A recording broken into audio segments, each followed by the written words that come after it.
तो क्षत्रिय का धर्म जो है छात्र धर्म है, जो गीता में वर्णित है। वेद पुराण जो भी इनके धार्मिक सहायक ग्रंथ हैं अपने क्षत्रियों के, तो उन सभी में छात्र धर्म का जिक्र है, जो मानवता को प्रेरित करता है। मानवता की धुरी है, वह छात्र धर्म का हम प्रचार प्रसार करते हैं। क्षत्रिय हिंदू नहीं है, इसके पीछे यही कॉन्सेप्ट है कि उसका धर्म छात्र धर्म है। मैं बता देना चाहता हूँ कि सबसे पहले आज के 5-6 साल पहले मैं भी अभिषेक ठाकुर की तरह ही हरकतें करता था, या यूं कह लो कि कट्टर हिंदुत्ववादी और गर्व से कहो हम हिंदू हैं, इस प्रकार की माइंडोलॉजी के साथ व्हाट्सएप यूनिवर्सिटी के जो आते हैं मैसेज, उनको पढ़ करके अभी हाल ही की बात करूं तो भरत तिवारी में कहो मीडिया में भगत सिंह का रूप दिखा दिया, क्योंकि वो भावनात्मक काम किया, तो उससे हमारे ओबीसी SC ST सभी लोग जुड़े और पूरा भारत तक ये खबर पहुंच गई, भरत तिवारी के साथ न्याय हुआ, बागेश्वर बाबा शंकराचार्य भी उसके लिए आवाज उठा रहा। लेकिन क्या आपको पता चली, छत्तीसगढ़ में घटना घटी, हमारे क्षत्रिय भाइयों को जिंदा जला दिया। 4 क्षत्रिय भाइयों को जिंदा जला दिया, गाड़ी में टक्कर मार करके। सबड़ एकता छलावा है ना, सबड़ एकता के नाम पर जो ढोंग है, पाखंड है, इसमें लोगों को आज लोग कहते हैं हिंदू खतरे में। हिंदू खतरे में, जब Hindu DM, Hindu PM, Hindu CM है, तब भी हिंदू खतरे में है और सबड़ एकता खतरे में आ जाती है। तो क्षत्रिय समाज को जाति जनगणना करवाना चाहिए, जिससे उसे पता चले कि उसकी जाति के लोग भारत में कितने लोग हैं और उस आधार पर उनका प्रतिनिधित्व कितना है। साथियों नमस्कार। इस वक्त मैं लखनऊ में उपस्थित हूँ। यहाँ पर ब्राह्म सेवक का अधिवेशन चल रहा है। हमारे साथ क्षत्रिय संत हैं, क्षत्रिय मूल्यवासी महासंघ के प्रचारक हैं और छात्र धर्म का प्रचार बड़ी तेजी से प्रचार प्रसार कर रहे हैं। तो इसी सिलसिले में बातचीत करेंगे। आपका कुछ बयान है जो सोशल मीडिया पर वायरल होता है, वीडियो भी है, जिसमें आप ये कहते हुए पाए जाते हैं कि क्षत्रिय जो है वो हिंदू नहीं है। इसको लेकर आप क्या कहेंगे? देखिए, सबसे पहले मैं बता देना चाहता हूँ कि क्षत्रिय समाज का जो धर्म है वो छात्र धर्म है। छात्र धर्म यानी स्वधर्म, जो सनातन का ही हिस्सा कहते हैं। श्री राम साहब ने बताया है कि सनातन भी बुद्ध धर्म का ही एक शब्द है। तो क्षत्रिय का धर्म जो है छात्र धर्म है, जो गीता में वर्णित है। वेद पुराण जो भी इनके धार्मिक सहायक ग्रंथ हैं अपने क्षत्रियों के, तो उन सभी में छात्र धर्म का जिक्र है, जो मानवता को प्रेरित करता है। मानवता की धुरी है, वह छात्र धर्म का हम प्रचार प्रसार करते हैं। क्षत्रिय हिंदू नहीं है, इसके पीछे यही कॉन्सेप्ट है कि उसका धर्म छात्र धर्म है। सबसे मूल बात है। आप एक तरफ जो आप क्षत्रिय धर्म का प्रचार कर रहे हैं, छात्र धर्म का प्रचार कर रहे हैं, अभी देखने को मिल रहा है कि बहुत सारे क्षत्रिय युवा हैं जो जिनके जिनके समर्थन में आप काम कर रहे हैं कि भाईचारा स्थापित कर रहे हैं, SC ST OBC और माइनॉरिटियों में भाईचारा स्थापित कर रहे हैं। लेकिन कुछ क्षत्रिय युवा आते हैं, वो उन्हीं समाज को गाली देने का काम कर रहे हैं, जिसमें एक अभिषेक सिंह ठाकुर का आपने वीडियो देखा होगा, जो क्षत्रिय कहते हैं अपने आप को, राजपूत कहते हैं, वो भर भर के गालियां देने का काम करते हैं, जो संविधान के हित में काम कर रहे हैं। उनको लेकर क्या कहेंगे आप? ठीक है, बहुत अच्छा प्रश्न है। मैं बता देना चाहता हूँ कि सबसे पहले आज के 5-6 साल पहले मैं भी अभिषेक ठाकुर की तरह ही हरकतें करता था, या यूं कह लो कि कट्टर हिंदुत्ववादी और गर्व से कहो हम हिंदू हैं, इस प्रकार की माइंडोलॉजी के साथ व्हाट्सएप यूनिवर्सिटी के जो आते हैं मैसेज, उनको पढ़ करके क्या है, युवा क्षत्रिय समाज क्या है, कैसा भावनात्मक है। वो भावनात्मक ऐसा है कि उसको लगता है कि राष्ट्र में यही सही है। उनको बता दिया जाता है, RSS के कुछ कार्यकर्ताओं के द्वारा ऐसा माइंड अप्रोच किया जाता है। हमारा भी करने वाले थे, लेकिन हम बच गए। तो उनको पता, इसलिए वो हम सबको गलत समझ करके हमें टारगेट करते हैं। जब उनको सही जानकारी प्राप्त होगी तो वो 1000 गुना ताकत के साथ हमारा साथ देंगे। समाज में एक जो क्षत्रियों के खिलाफ में एक देखा जाए दुष्प्रचार है, या कहा जा सकता है कि शोषणकारी उनका चेहरा दिखाया जाता है। कहीं भी जाइए तो क्षत्रियों को एक हिसाब से दिखाया जाता है गुंडे, और देखते होंगे आप फिल्मों के माध्यम से हो या समाज में भी, कि शोषण करते हुए घोड़ी नहीं चढ़ने दिया जाता है, बताया जाता है कि मूछें रखने की वजह से ये शोषण करते हैं निचले तबके लोगों को। उसको लेकर क्या कहेंगे? देखिए, सबसे बड़ी बात है, जैसा कि आप आज लोग हम सोशल मीडिया के माध्यम से अपनी बात पहुंचाने का कार्य कर रहे हैं, ये खबर हमें कहाँ से प्राप्त होती है? नेशनल मीडिया से, भारत की जो मीडिया है उससे प्राप्त होती है। और मीडिया सबसे ज़्यादा वो खबरें दिखाती है जिससे क्षत्रिय समाज का जो भाईचारा है वो समाप्त हो, खत्म।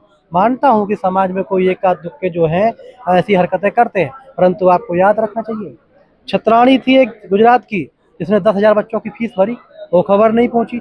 मोरबी का पुल टूटा मोदी जी की फेलियर की वजह से, उसमें करोड़ों रुपए का नुकसान के साथ साथ 124 लोगों की जान गई। उसको भी राजमाता छत्राणी ने सबको 1 लाख रुपए, उनका कोई दायित्व नहीं बनता था, तब उन्होंने वो रुपए दिया, उनकी मदद की। वो खबर नहीं दिखाती। अभी हाल ही की बात करूं तो भरत तिवारी में कहो मीडिया में भगत सिंह का रूप दिखा दिया, क्योंकि वो भावनात्मक काम किया, तो उससे हमारे OBC SC ST सभी लोग जुड़े और पूरा भारत तक ये खबर पहुंच गई, भरत तिवारी के साथ न्याय हुआ, बागेश्वर बाबा शंकराचार्य भी उसके लिए आवाज उठा रहा। लेकिन क्या आपको पता चली छत्तीसगढ़ में घटना घटी, हमारे क्षत्रिय भाइयों को जिंदा जला दिया, 4 क्षत्रिय भाइयों को जिंदा जला दिया गाड़ी में टक्कर मार करके। प्रतापगढ़ की भी एक घटना आई है अभी। प्रतापगढ़ की भी घटना है, बलिया बिहार बांका ऐसी घटना है, उनको मारा जा रहा है, उनके साथ अन्याय हो रहा है। अयोध्या में थार गाड़ी से कुचल दिया गया, क्या वो खबर पहुंची आप तक? छत्तीसगढ़ की घटना तो छत्तीसगढ़ तक ही लोगों को मालूम नहीं। कहीं तो आपको ये नहीं लगता आपको नहीं- बदनामी का कार्य है, मुख्य काम है मीडिया का। आप छात्र धर्म का प्रचार कर रहे हैं, आपको नहीं लगता कि करणी सेना, कई संगठन है करणी सेना में, कई उसके पदाधिकारी हैं, अभी देखा ना यूजीसी रोल बैक को लेकर उन्होंने बड़ा आंदोलन किया जिसमें एक क्षत्रिय युवक की डेथ भी हो गई। इसको लेकर क्या कहेंगे? एक तरफ आप लोगों को समझा रहे हैं, युवाओं को निकाल रहे हैं, दलदल से कर रहे हैं, एक तरफ ऐसे माहौल खड़े किए जा रहे हैं कि जो समाज में दुष्प्रचार और फैला क्षत्रियों के खिलाफ में, क्या कहेंगे आप? देखिए, कोई भी सेना हो, सबसे पहले सेना का कार्य क्या है वो समझना चाहिए। सेना डिसिप्लिन होती है, पर यहाँ सेना डिसिप्लिन, सेना का नेतृत्व करने वाला ही मुखिया परशुराम का फरसा लेकर के, जय परशुराम फरसा लिखा हुआ, वो फरसा लेकर क्या प्रतीक दर्शाना चाहता है? सेना डिसिप्लिन है क्या ये? वो यूजीसी रोलवे आपका क्या मायना है वो मुझे नहीं है मतलब, लेकिन यूजीसी तो अभी रोक लगी हुई है, तो हमें वेट करना चाहिए, सरकार के इंतजार करना चाहिए। उसके बाद इस पर आप आंदोलन तो आपके लिए खुला है, लोकतंत्र है, कभी भी आप कर सकते हैं, लेकिन उसमें लठ खाए राजपूत, मरे ओबीसी, और नाम आपने देखा होगा कि अखबार में विशेष वर्ग पंडा वर्ग अधिकार लेते जाता है। बीजेपी और आरएसएस पोषित तमाम जो संगठन है, क्षत्रियों के भी बहुत सारे संगठन हैं, लगातार अभी आरक्षण का मुद्दा चल रहा है। ओबीसी एससी एसटी के जो आरक्षण है, खास करके ओबीसी के आरक्षण के विरोध को लेकर तमाम क्षत्रियों के द्वारा भी ये आंदोलन किए जा रहे हैं कि आरक्षण हटना चाहिए। जबकि जो ईडब्ल्यूएस आरक्षण है अपर कास्ट के लिए 10% ईडब्ल्यूएस के लिए, उनमें भी क्षत्रियों का प्रतिनिधित्व शून्य है। वो अपने ही हक अधिकार के लिए लड़ाई नहीं लड़ पा रहे हैं, लेकिन दूसरे के हक अधिकार के विरोध में वो सड़कों पर उतर रहे हैं। तो आप क्षत्रिय समाज से क्या कहना चाहेंगे? देखिए, मैं बता देना चाहता हूँ कि RHA रिजर्वेशन हटाओ आंदोलन का जो पेज बनाया था वो वेदांत कोई त्यागी ऐसे नाम से था, उन्होंने बनाया, और उसका नेतृत्व न कर पाने का अखबार में साफ दिया गया कि नेतृत्व का अनुराधा तिवारी को सौंप दिया गया।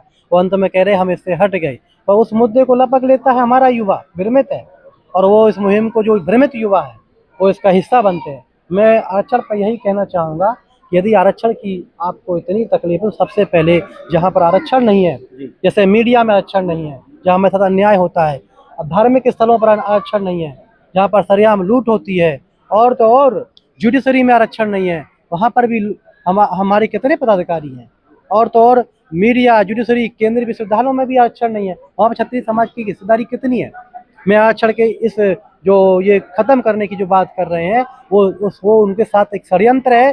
वो चाहते हैं कि जो बौद्धिस्ट थे, बीपी सिंह जो थे, जो सच्चे सामंतवादी थे, जो सच्चे सामंती थे, जो समानता दया करुणा की भाव रखते थे, जिन्होंने ये आरक्षण दिया, उनको पहले ही बदनाम किया गया और आज भी बदनाम करने का एक घोर षड्यंत्र है। और जब तक ये भी क्षत्रिय जिंदा है, राजनाथ सिंह जी भी नहीं कहा था जो माई का लाल कोई नहीं पैदा हो आरक्षण हटा दे। ये जाति भारत में कृषि प्रधान देश है, लेकिन मैं मानता हूं कि अभी जाति को ज्यादा वरीयता मिलती है, जाति प्रधान देश है। जातियों की बात करें तो जो ब्राह्मण कम्युनिटी है, 3.5% इस देश में आबादी है, 3.5% आबादी के हिसाब से उनकी 5 राष्ट्रीय लेवल की पार्टियां हैं, लेकिन क्षत्रिय समाज की कोई भी राष्ट्रीय पार्टी नहीं है। तो इसलिए आप क्या कहेंगे, आखिर क्या कारण है? क्षत्रिय समाज की राष्ट्रीय पार्टी न होने की वजह ये साफ साफ है कि उनका अहंकार, वो अपने आप को एक किंग मेकर समझते रहे, लेकिन मीडिया ने धीमे धीमे, इस सिस्टम ने धीमे धीमे उनको शून्यता पर ला के रख दिया, क्योंकि उन्हें उस समय आवश्यकता ही नहीं थी। जब लोकतंत्र स्थापित हुआ तो महाराजा गंगा सिंह जी, जिन्होंने अपने बेटे को स्वयं फांसी की सजा दी, ऐसा कुछ है, उन्होंने, जब हमारे संगठन के लोगों ने कहा कि लोकतंत्र है, यहाँ पर हमें खड़े होना चाहिए लोकतंत्र पे, तो उस समय 60 सीटों पे उतरा था, तो 56 सीटें जीत के आए थे वो। लेकिन मीडिया ने जब नेगेटिव सेट किया तो धीमे धीमे हमारी शून्यता चली गई और हम राष्ट्रीय लेवल की पार्टी नहीं बना पाए।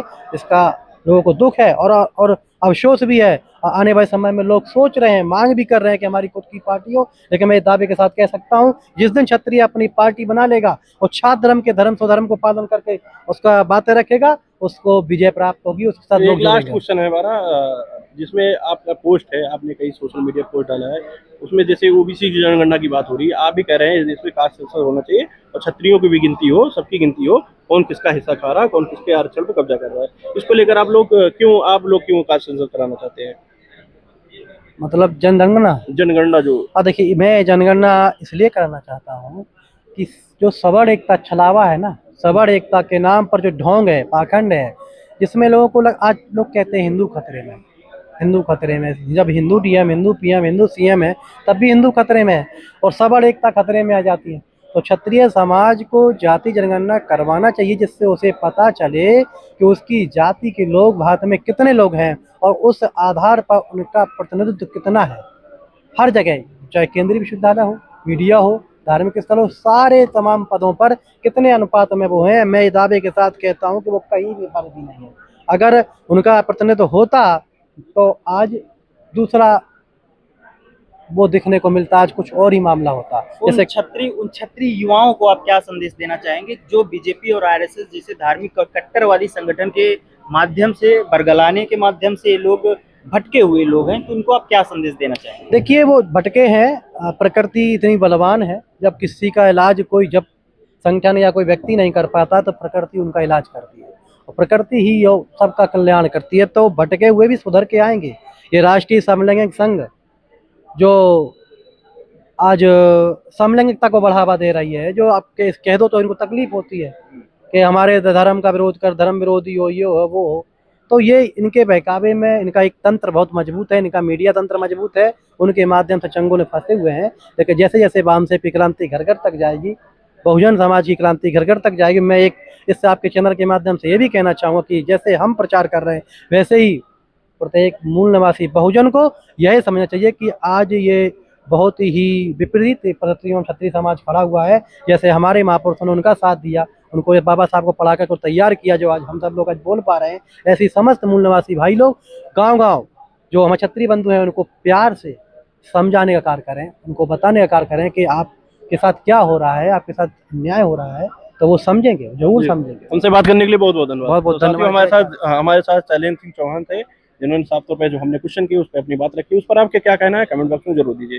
बने रहिए, तब तक के लिए हमारे चैनल पे बहुत बहुत धन्यवाद। जय श्री राम।